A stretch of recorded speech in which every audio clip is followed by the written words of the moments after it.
open the book by Agatha Christoph. At page 160, and pretend to read.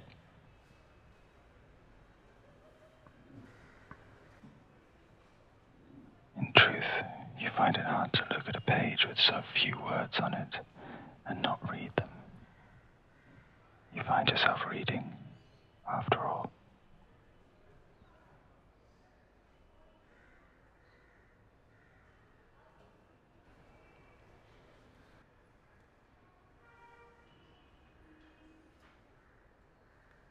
The first thing you notice is that for a place dedicated to silence, there's not really that much silence at all.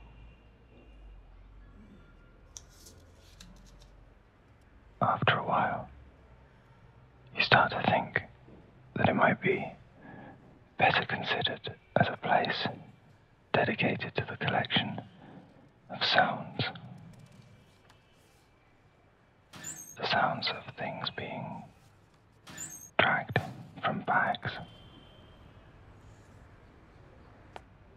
The sounds of footsteps. The occasional sound from outside, perhaps. Of pages turning and being pressed to hold their place. The sound of fingers on keyboards. Pencils or pens being dropped. Plugs being fitted into sockets.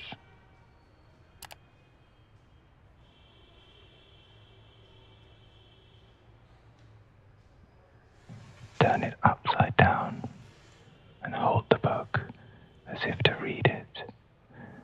The stress and strain of being expected to develop this strange new skill. You look away from the page and focus instead on the other readers around you.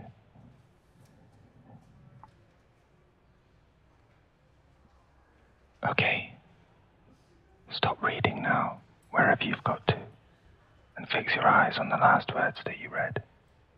Focus on the very last word, the last word you were reading. Look at it. Turn it over in your mind, in your eye, in your mind's eye. Look at each letter of the word in turn. Try to fix the shape of it, and the shape of those letters in your mind. Remember it. With the notebook in front of you again, turn to page 25.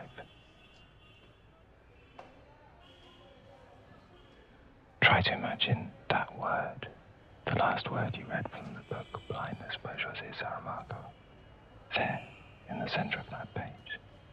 And once you've imagined it there, stare at each of the letters in turn, and then at the whole word again.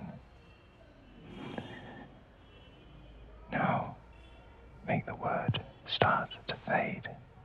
Let it fade slowly. Let it disappear bit by bit. Let it get softer and softer, weaker and weaker and weaker, until there's barely a trace of it, and then until there's no trace of it at all. Place your finger on the page where that word used to be.